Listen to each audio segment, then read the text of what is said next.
أعوذ بالله من الشيطان الرجيم. بسم الله الرحمن الرحيم. يا أيها الناس اتقوا ربكم الذي خلقكم من نفس واحدة وخلق منها زوجها وبث منهما رجالا كثيرا ونساء واتقوا الله الذي تساءلون به والأرحام إن الله كان عليكم رقيبا. وآتوا اليتامى أموالهم ولا تتبدلوا الخبيث بالطيب ولا تأكلوا أموالهم إلى أموالكم إنه كان حوبا كبيرا. وإن خفتم ألا تقسطوا في اليتامى فانكحوا ما طاب لكم من النساء مثنى وثلاث ورباع. فإن خفتم ألا تعدلوا فواحدة أو ما ملكت أيمانكم ذلك أدنى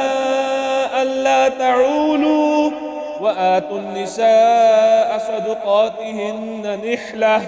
فإن طبن لكم عن شيء منه نفسا فكلوه هنيئا مريئا.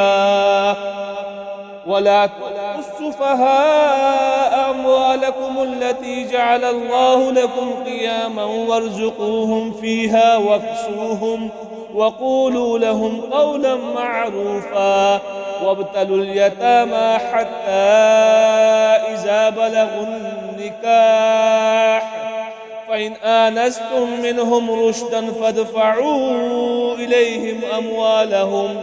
ولا تأكلوها إسرافا وبدارا أن يكبروا. ومن كان غنيا فليستعفف ومن كان فقيرا فليأكل بالمعروف. فإذا دفعتم إليهم أموالهم فأشهدوا عليهم وكفى بالله حسيبا. للرجال نصيب مما ترك الوالدان والأقربون وللنساء نصيب مما ترك الوالدان والأقربون مما قل منه أو كثر نصيبا مفروضا. وإذا حضر القسمة أولو القربى واليتامى والمساكين فارزقوهم منه وقولوا لهم قولا معروفا. وليخشى الذين لو تركوا من خلفهم ذرية ضعافا خافوا عليهم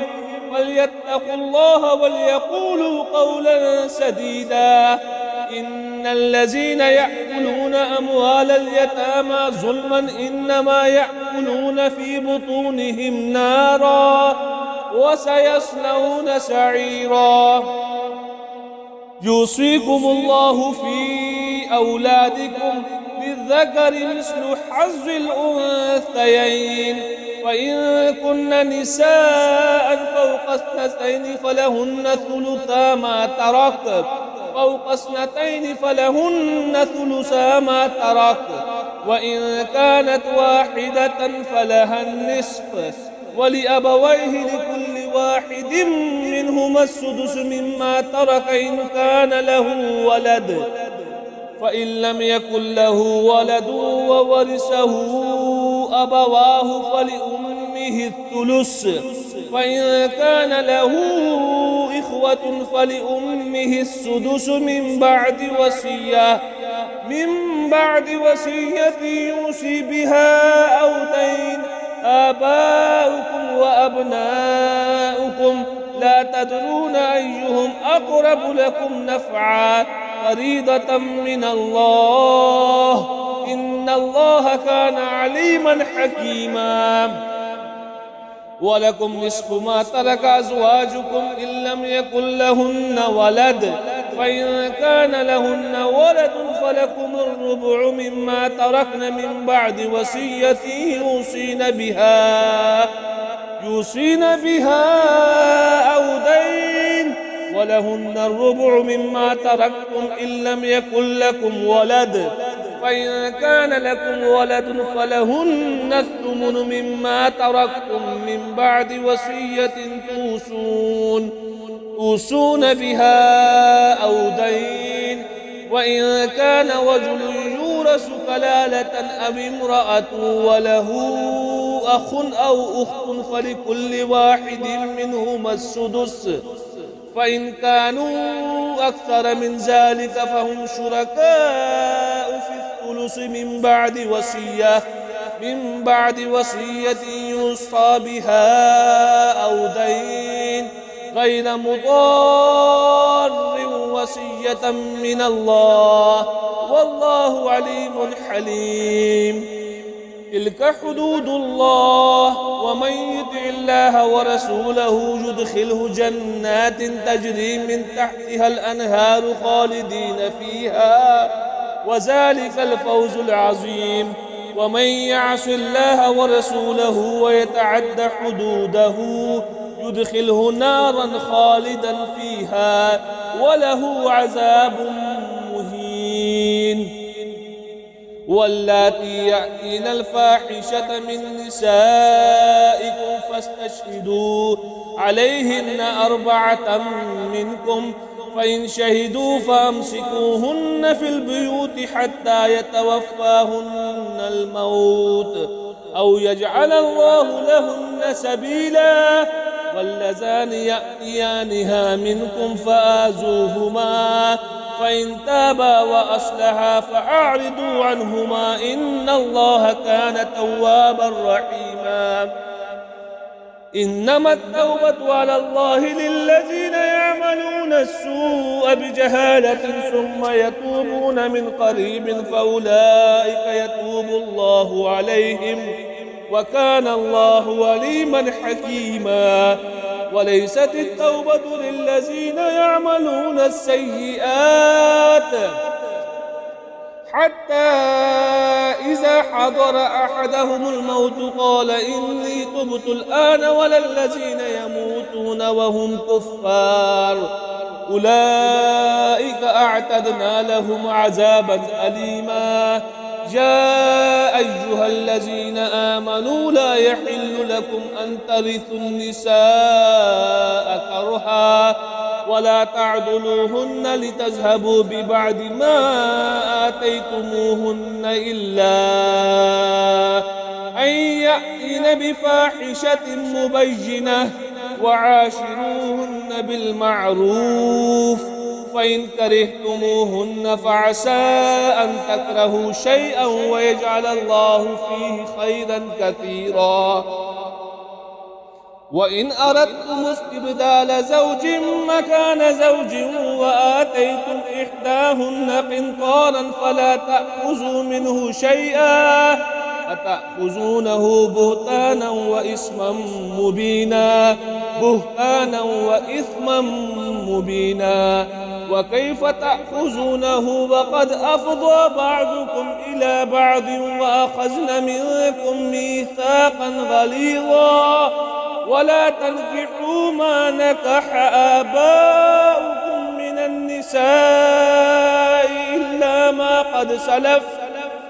إنه كان فاحشة ومقتا وساء سبيلا. حرمت عليكم أمهاتكم وبناتكم وأخواتكم وعماتكم وخالاتكم وبنات الأخ وبنات وبنات الأخت وأمهاتكم اللاتي أرضعنكم وأخواتكم من الرضاعة وأمهات نسائكم وربائبكم اللاتي في حجوركم من نسائكم اللاتي دخلتم بهن، فإن لم تكونوا دخلتم بهن فلا جناح عليكم، وحلائل أبنائكم الذين من أصلابكم، وأن تجمعوا بين الأختين إلا ما قد سلف إن الله كان غفورا رحيما. والمحصنات من النساء إلا ما ملكت أيمانكم كتاب الله عليكم وأحل لكم ما وراء ذلكم أن تبتغوا بأموالكم محسنين غير مسافحين، فما استمتعتم به منهن فآتوهن أجورهن فريضة، ولا جناح عليكم فيما تراضيتم به من بعد الفريضة،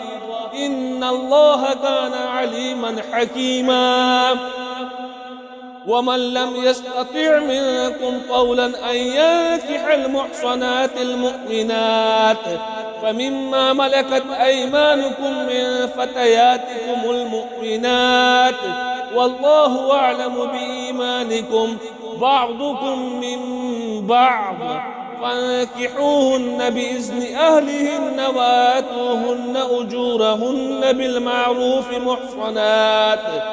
محصنات غير مسافحات ولا متخذات أخدان، فإذا أحصن فإن أتين بفاحشة فعليهن نصف ما على المحصنات من العذاب، ذلك لمن خشي العنة منكم، وأن تصبروا خير لكم، والله غفور رحيم. يريد الله ليبين لكم ويهديكم سنن الذين من قبلكم ويتوب عليكم، والله عليم حكيم. والله يريد أن يتوب عليكم ويريد الذين يتبعون الشهوات أن تميلوا ميلا عظيما. يريد الله أن يخفف عنكم وخلق الإنسان ضعيفا. يا أيها الذين آمنوا لا تأكلوا أموالكم بينكم بالباطل إلا أن تكون تجارة عن تراض منكم، ولا تقتلوا أنفسكم إن الله كان بكم رحيما. ومن يفعل ذلك عدوانا وظلما فسوف نصليه نارا، وكان ذلك على الله يسيرا. تجتنبوا كبائر ما تنهون عنه نكفر عنكم سيئاتكم وندخلكم مدخلا كريما. ولا تتمنوا ما فضل الله به بعضكم على بعض، للرجال نصيب مما اكتسبوا وللنساء نصيب مما اكتسبن، واسألوا الله من فضله إن الله كان بكل شيء عليما. ولكل جعلنا موالي مما ترك الوالدان والأقربون والذين عقدت أيمانكم فآتوهم نصيبهم إن الله كان على كل شيء شهيدا. الرجال قوامون على النساء بما فضل الله بعضهم على بعض وبما أنفقوا من أموالهم، فالصالحات قانتات حافظات للغيب بما حفظ الله، واللاتي تخافون نشوزهن فعظوهن واهجروهن في المضاجع واضربوهن، فإن أطعنكم فلا تبغوا عليهن سبيلا إن الله كان عليا كبيرا. وإن خفتم شقاق بينهما فابعثوا حكما من أهله وحكما من أهلها إن يريدا إصلاحا يوفق الله بينهما إن الله كان عليما خبيرا. واعبدوا الله ولا تشركوا به شيئا وبالوالدين إحسانا وبذي القربى واليتامى والمساكين والجار ذي القربى والجار الجنب والصاحب بالجنب وابن السبيل وما ملكت أيمانكم إن الله لا يحب من كان مختالا فخورا. الذين يبخلون ويأمرون الناس بالبخل ويكتمون ما آتاهم الله من فضله وأعتدنا للكافرين عذابا مهينا. والذين ينفقون أموالهم رئاء الناس ولا يؤمنون بالله ولا باليوم الآخر ومن يكن الشيطان له قرينا فساء قرينا وماذا عليهم لو آمنوا بالله واليوم الآخر وأنفقوا مما رزقهم الله وكان الله بهم عليما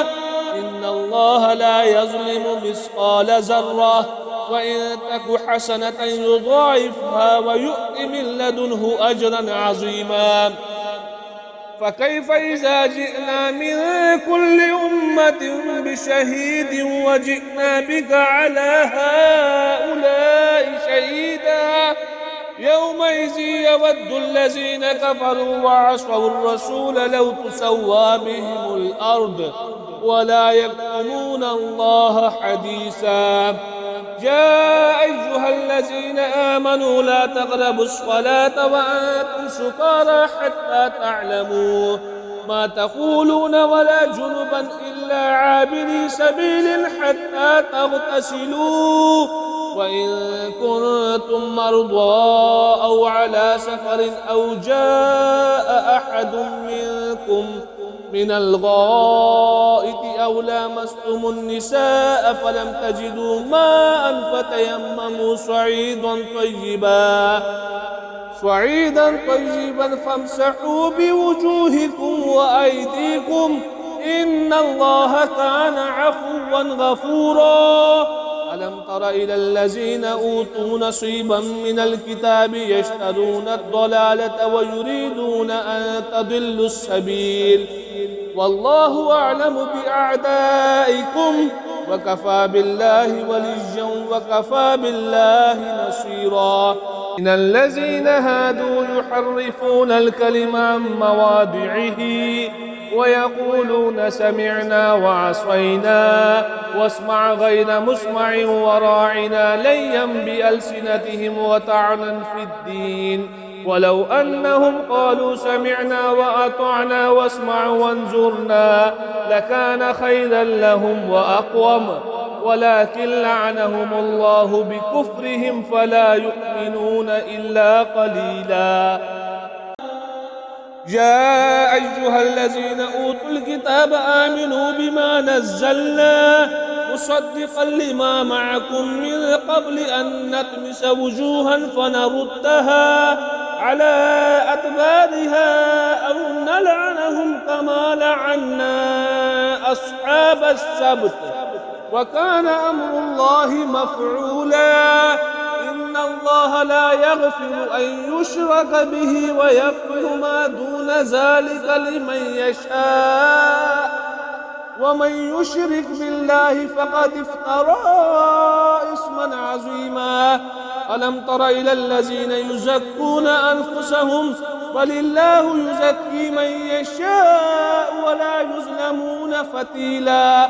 انظر كيف يفترون على الله الكذب وكفى به إثما مبينا ألم تر إلى الذين أوتوا نصيبا من الكتاب يؤمنون بالجبت والطاغوت ويقولون للذين كفروا هؤلاء أهدى من الذين آمنوا سبيلا أولئك الذين لعنهم الله ومن يلعن الله فلن تجد له نصيرا أم لهم نصيب من الملك فإذا لا يؤتون الناس نقيرا أم يحسدون الناس على ما آتاهم الله من فضله وقد آتينا آل إبراهيم الكتاب والحكمة وآتيناهم ملكا عظيما فمنهم من آمن به ومنهم من صد عنه وكفى بجهنم سعيرا إن الذين كفروا بآياتنا سوف نصليهم نارا كلما نضجت جلودهم بدلناهم جلودا غيرها ليذوقوا العذاب إن الله كان عزيزا حكيما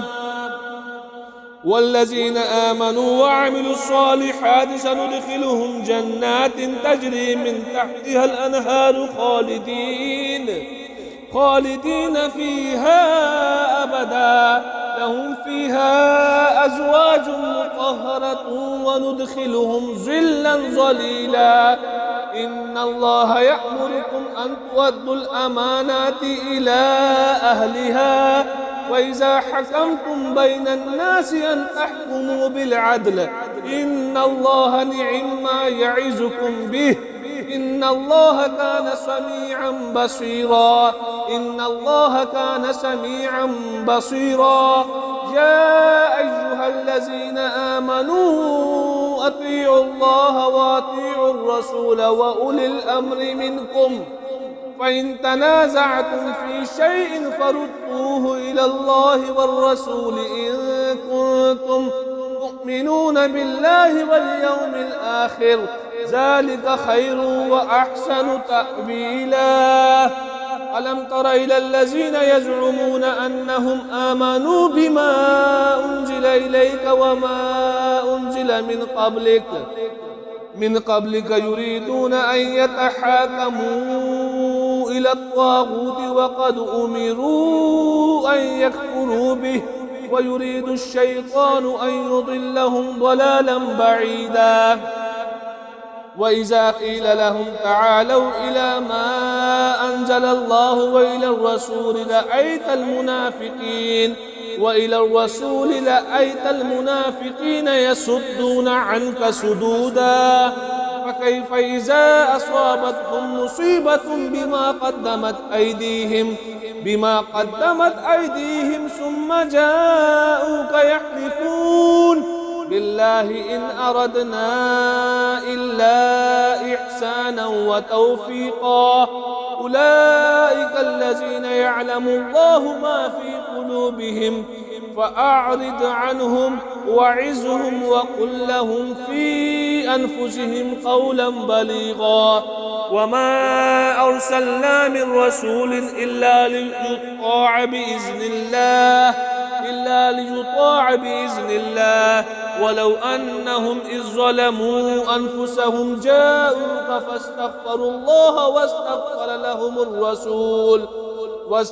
لهم الرسول لوجدوا الله توابا رحيما. فلا وربك لا يؤمنون حتى يحكموك فيما شجر بينهم ثم لا يجدوا في أنفسهم حرجا مما قضيت ويسلموا تسليما.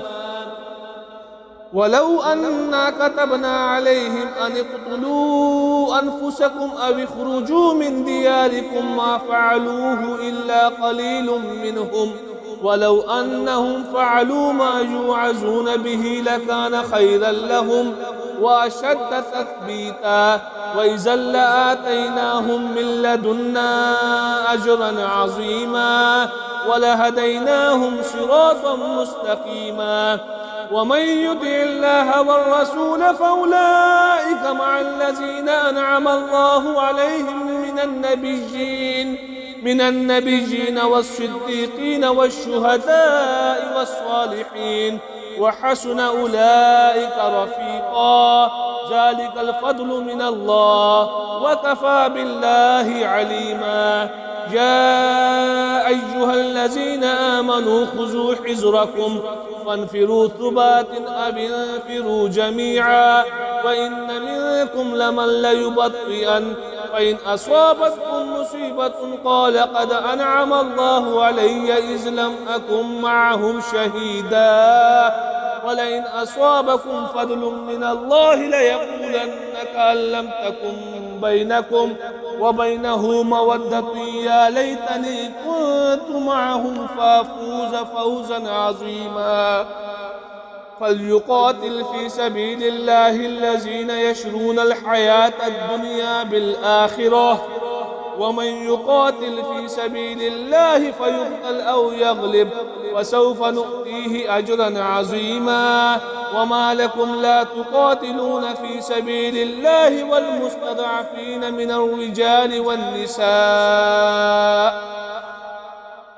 والنساء والبلدان الذين يقولون ربنا أخرجنا من هذه القرية الظالم أهلها واجعل لنا من لدنك وليا واجعل لنا من لدنك نصيرا. الذين آمنوا يقاتلون في سبيل الله والذين كفروا يقاتلون في سبيل الطاغوت فقاتلوا أولياء الشيطان إن كيد الشيطان كان ضعيفا. ألم تر إلى الذين قيل لهم كفوا أيديكم وأقيموا الصلاة وآتوا الزكاة فلما كتب عليهم القتال إذا فريق منهم يخشون الناس كخشية الله أو أشد خشية وقالوا ربنا لم كتبت علينا القتال لولا أخرتنا إلى أجل قريب قل متاع الدنيا قليل والآخرة خير لمن اتقى ولا تظلمون فتيلا. أينما تكونوا يدرككم الموت ولو كنتم في بروج مشيدة وإن تصبهم حسنة يقولوا هذه من عند الله وإن تصبهم سيئة يقولوا هذه من عندك قل كل من عند الله. فما لهؤلاء القوم لا يكادون يفقهون حديثا. ما أصابك من حسنة فمن الله وما أصابك من سيئة فمن نفسك وأرسلناك للناس رسولا وكفى بالله شهيدا. من يطع الرسول فقد أطاع الله ومن تولى فما أرسلناك عليهم حفيظا. ويقولون طاعة فإذا برزوا من عندك بيت طائفة منهم غير الذي تقول والله يكتب ما يبيتون فأعرض عنهم وتوكل على الله فكفى بالله وكيلا. أفلا يتدبرون القرآن ولو كان من عند غير الله لوجدوا فيه اختلافا كثيرا. وإذا جاءهم أمر من الأمن أو الخوف أذاعوا به ولو ردوه إلى الرسول وإلى أولي الأمر منهم لعلمه الذين يستنبطونه منهم ولولا فضل الله عليكم ورحمته لاتبعتم الشيطان إلا قليلا. فقاتل في سبيل الله لا تكلف إلا نفسك وحرض المؤمنين عسى الله أن يكف بأس الذين كفروا والله أشد بأسا وأشد تنكيلا. من يشفع شفاعة حسنة يكن له نصيب منها ومن يشفع شفاعة سيئة يكن له كفل منها وكان الله على كل شيء مقيتا. وإذا حييتم بتحية فحيوا بأحسن منها أو ردوها إن الله كان على كل شيء حسيبا. الله لا إله إلا هو ليجمعنكم إلى يوم القيامة لا ريب فيه ومن أصدق من الله حديثا. فما لكم في المنافقين فئتين والله ألكسهم بما كسبوا أتريدون أن تهدوا من أضل الله ومن يضلل الله فلن تجد له سبيلا. ودوا لو تكفرون كما كفروا فتكونون سواء فلا تتخذوا منهم أولياء حتى يهاجروا في سبيل الله فإن تولوا فخذوهم واقتلوهم حيث وجدتموهم ولا تتخذوا منهم وليا ولا نصيرا إلا الذين يصلون إلى قوم بينكم وبينهم ميثاق أو جاءوكم حسرت صدورهم أن يقاتلوكم أو يقاتلوا قومهم، ولو شاء الله لسلطهم عليكم فلقاتلوكم، فإن اعتزلوكم فلم يقاتلوكم وألقوا إليكم السلم فما جعل الله لكم عليهم سبيلا. ستجدون آخرين يريدون أن يأمنوكم ويأمنوا قومهم، كلما ردوا إلى الفتنة أركسوا فيها، فإن لم يعتزلوكم ويلقوا إليكم السلم ويكفوا أيديهم فخذوهم واقتلوهم حيث ثقفتموهم، وأولئكم جعلنا لكم عليهم سلطانا مبينا. وما كان لمؤمن أن يقتل مؤمنا إلا خطأ، ومن قتل مؤمنا خطأ فتحرير رقبة مؤمنة ودية مسلمة إلى أهله إلا أن يصدقوا، فإن كان من قوم عدو لكم وهو مؤمن فتحرير رقبة مؤمنة، وإن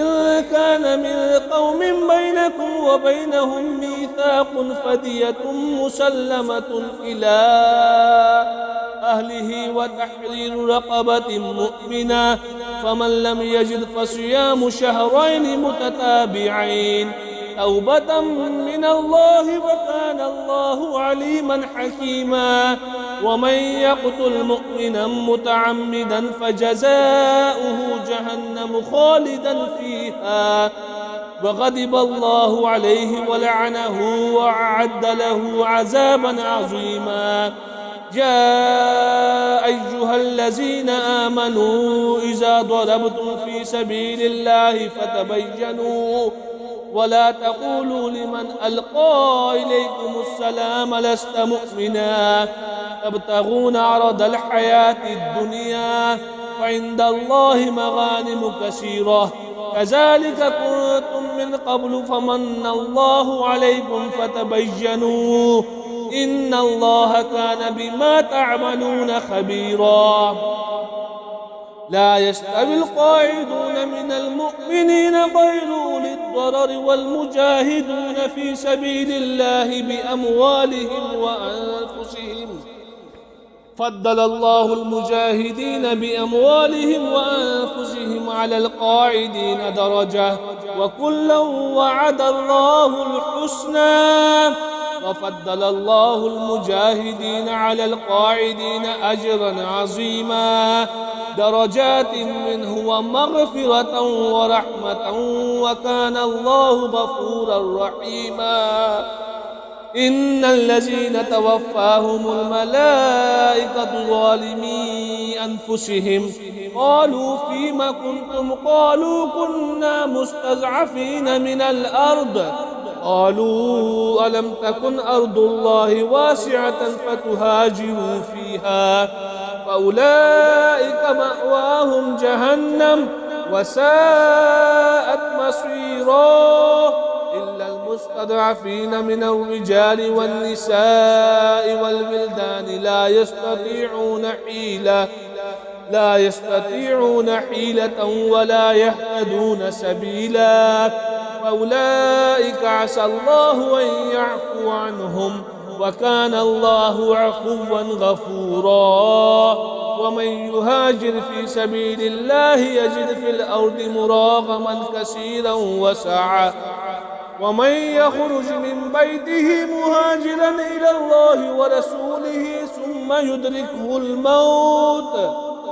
فقد وقع أجره على الله وكان الله غفورا رحيما. وإذا ضربتم في الأرض فليس عليكم جناح أن تقصروا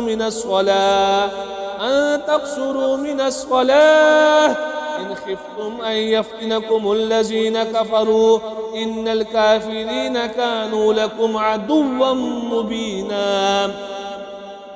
وإذا كنت فيهم فأقمت لهم الصلاة فلتقم طائفة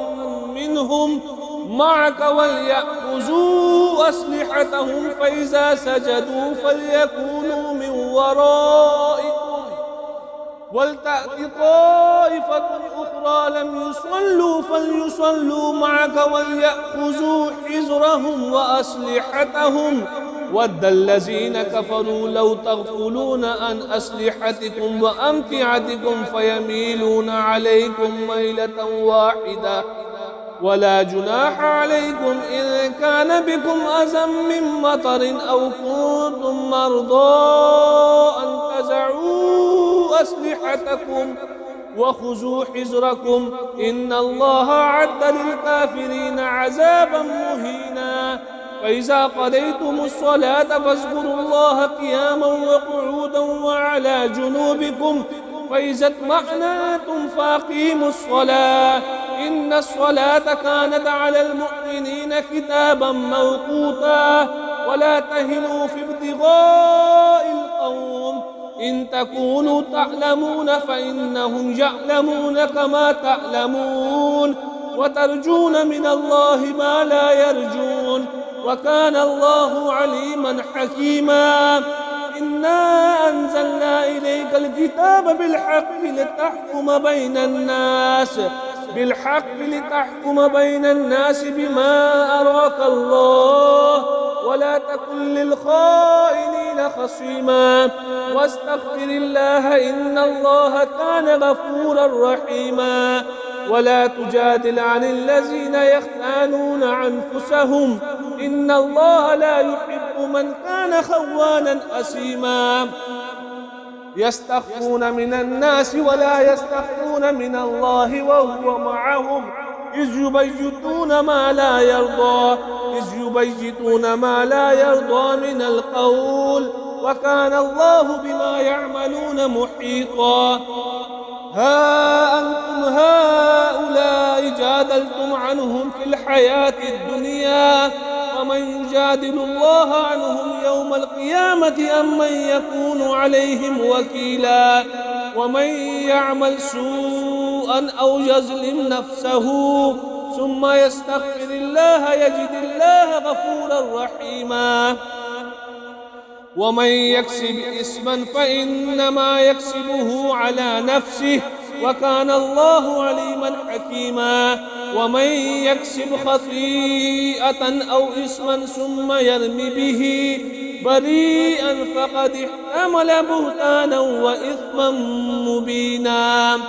ولولا فضل الله عليك ورحمته لهمت طائفة منهم أن يذلوك وما يضلون إلا أنفسهم وما يضرونك من شيء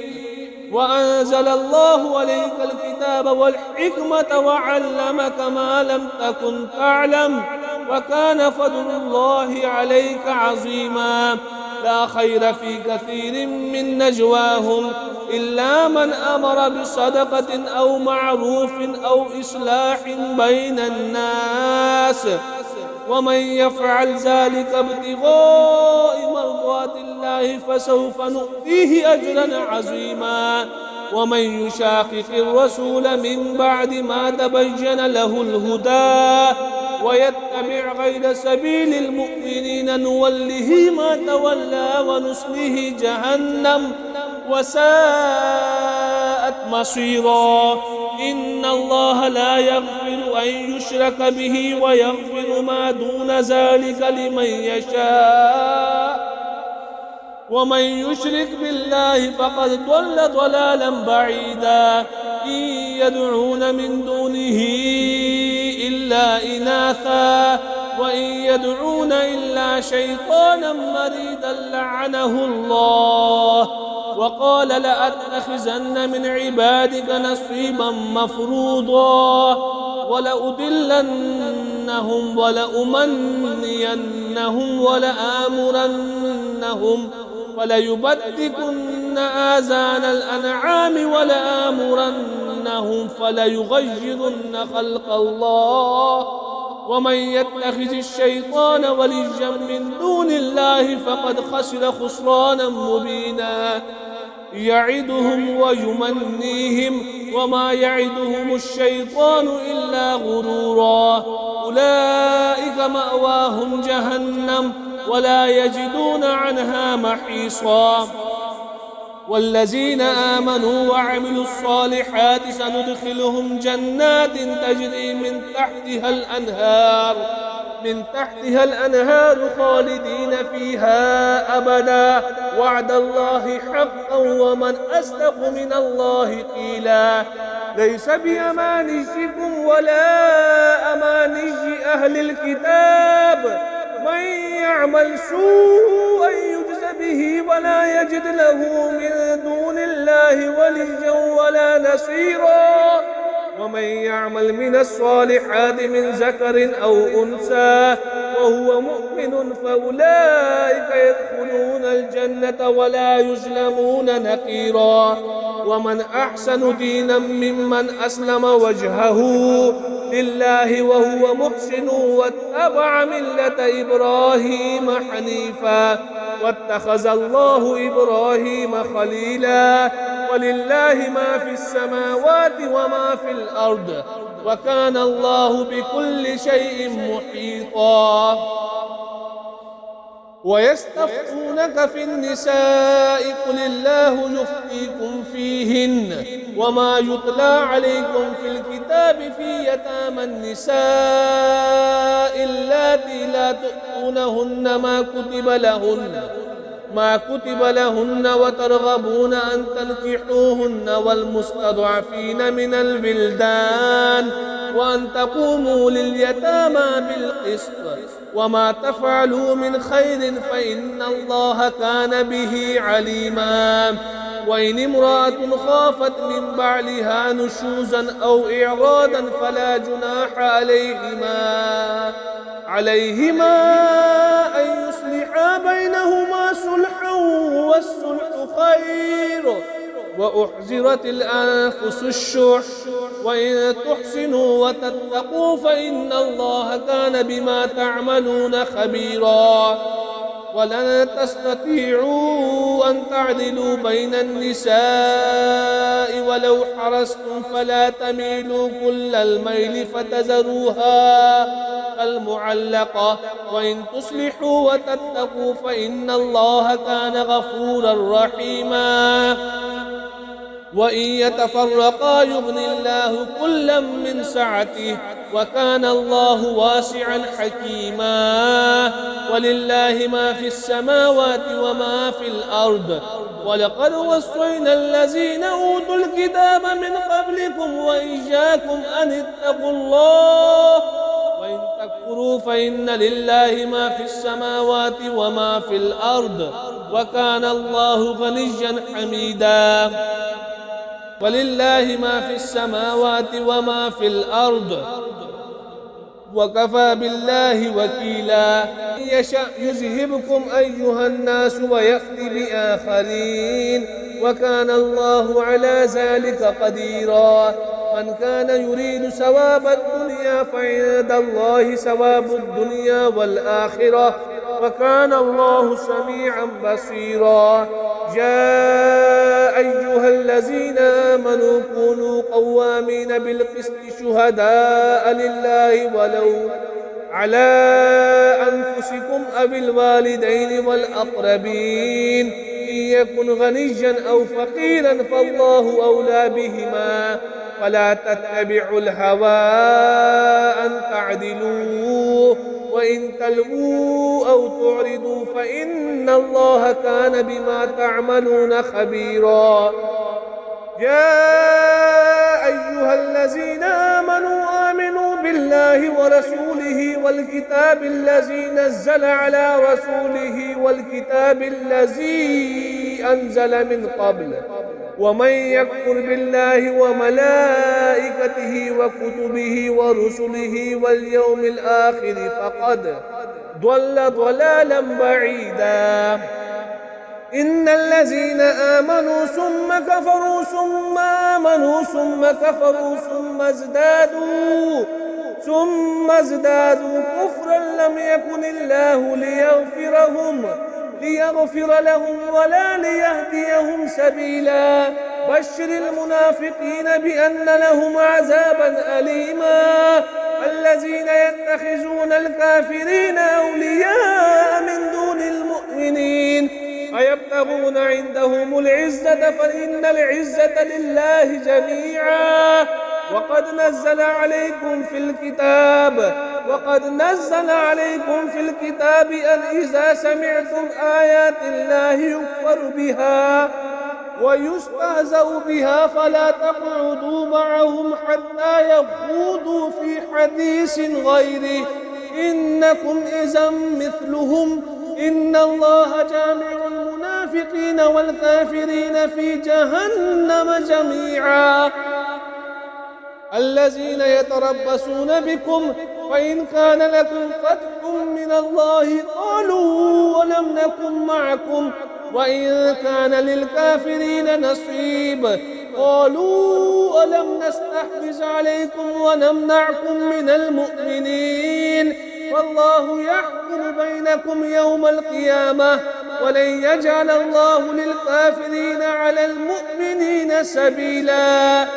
إن المنافقين يخادعون الله وهو خادعهم وإذا قاموا إلى الصلاة قاموا كسالى يراءون الناس ولا يذكرون الله إلا قليلا مذبذبين بين ذلك لا إله هؤلاء ولا إله هؤلاء ومن يضلل الله فلن تجد له سبيلا. يا أيها الذين آمنوا لا تتخذوا الكافرين أولياء من دون المؤمنين أتريدون أن تجعلوا لله عليكم سلطانا مبينا. إن المنافقين في الدرك الأسفل من النار ولن تجد لهم نصيرا إلا الذين تابوا وأصلحوا واعتصموا بالله وأخلصوا دينهم لله فأولئك مع المؤمنين وسوف يؤتي الله المؤمنين أجرا عظيما. ما يفعل الله بعذابكم إن شكرتم وآمنتم وكان الله شاكرا عليما. لا يحب الله الجهر بالسوء من القول إلا من ظلم وكان الله سميعا عليما. إن تبدوا خيرا أو تخفوه أو تعفوا عن سوء فإن الله كان عفوا قديرا. إن الذين يكفرون بالله ورسله ويريدون أن يفرقوا بين الله ورسله ويقولون نؤمن ببعض ونكفر ببعض ويريدون أن يتخذوا بين ذلك سبيلا أولئك هم الكافرون حقا وأعتدنا للكافرين عذابا مهينا. والذين آمنوا بالله ورسله ولم يفرقوا بين أحد منهم أولئك سوف يؤتيهم أجورهم وكان الله غفورا رحيما. يسألك أهل الكتاب أن تنزل عليهم كتابا من السماء فقد سألوا موسى أكبر من ذلك فقالوا أرنا الله جهرة فأخذتهم الصاعقة بظلمهم ثم اتخذوا العجل من بعد ما جاءتهم البينات فعفونا عن ذلك وآتينا موسى سلطانا مبينا. ورفعنا فوقهم الطور بميثاقهم وقلنا لهم ادخلوا الباب سجدا وقلنا لهم لا تعدوا في السبت وأخذنا منهم ميثاقا غليظا. فبما نقضهم ميثاقهم وكفرهم بآيات الله وقتلهم الأنبياء بغير حق وقولهم قلوبنا غلف بل طبع الله عليها بكفرهم فلا يؤمنون إلا قليلا وبكفرهم وقولهم على مريم بهتانا عظيما وقولهم إنا قتلنا المسيح عيسى ابن مريم رسول الله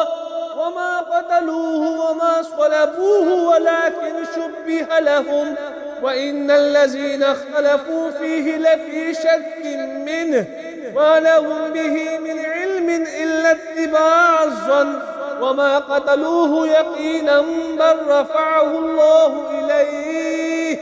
وكان الله عزيزا حكيما وإن من أهل الكتاب إلا ليؤمنن به قبل موته ويوم القيامة يكون عليهم شهيدا فبظلم من الذين هادوا حرمنا عليهم طيبات أحلت لهم وبصدهم عن سبيل الله كثيرا وأخذهم الربا وقد نهوا عنه وأكلهم أموال الناس بالباطل وأعتدنا للكافرين منهم عذابا أليما لكن الراسخون في العلم منهم والمؤمنون يؤمنون بما أنزل إليك وما أنزل من قبلك والمقيمين الصلاة والمؤتون الزكاة والمؤمنون بالله واليوم الآخر أولئك سنؤتيهم أجرا عظيما إنا أوحينا إليك كما أوحينا إلى نوح والنبيين من بعده وأوحينا إلى إبراهيم وإسماعيل وإسحاق ويعقوب والأسباط وعيسى وأيوب ويونس وهارون وسليمان وآتينا داود زبورا ورسلا قد قصصناهم عليك من قبل ورسلا لم نقصصهم عليك وكلم الله موسى تكليما رسلا مبشرين ومنذرين لئلا يكون للناس على الله حجة بعد الرسل وكان الله عزيزا حكيما لكن الله يشهد بما أنزل إليك أنزله بعلمه والملائكة يشهدون وكفى بالله شهيدا إن الذين كفروا وصدوا عن سبيل الله قد ضلوا ضلالا بعيدا إن الذين كفروا وظلموا لم يكن الله ليغفر لهم ولا ليهديهم طريقا إلا طريق جهنم خالدين فيها أبدا وكان ذلك على الله يسيرا يا أيها الناس قد جاءكم الرسول بالحق من ربكم فآمنوا خيرا لكم وإن تكفروا فإن لله ما في السماوات والأرض وكان الله عليما حكيما يا أهل الكتاب لا تغلوا في دينكم ولا تقولوا على الله إلا الحق إنما المسيح عيسى ابن مريم رسول الله وكلمته ألقاها إلى مريم وروح منه فآمنوا بالله ورسله ولا تقولوا ثلاثة انتهوا خيرا لكم إنما الله إله واحد سبحانه أن يكون له ولد له ما في السماوات وما في الأرض وكفى بالله وكيلا لن يستنكف المسيح أن يكون عبدا لله ولا الملائكة المقربون ومن يستنكف عن عبادته ويستكبر فسيحشرهم إليه جميعا فأما الذين آمنوا وعملوا الصالحات فيوفيهم أجورهم ويزيدهم من فضله وأما الذين استنكفوا واستكبروا فيعذبهم عذابا أليما ولا يجدون لهم من دون الله وليا ولا نصيرا. يا أيها الناس قد جاءكم برهان من ربكم وأنزلنا إليكم نورا مبينا. فأما الذين آمنوا بالله واعتصموا به فسيدخلهم في رحمة منه وفضل ويهديهم إليه صراطا مستقيما. يستفتونك قل الله يفتيكم في الكلالة إن امرؤ هلك ليس له ولد وله أخت فلها نصف ما ترك وهو يرثها إن لم يكن لها ولد، فإن كانت اثنتين فلهما الثلثان مما ترك وإن كانوا إخوة رجالا ونساء فللذكر مثل حظ الأنثيين. يبين الله لكم أن تضلوا والله بكل شيء عليم.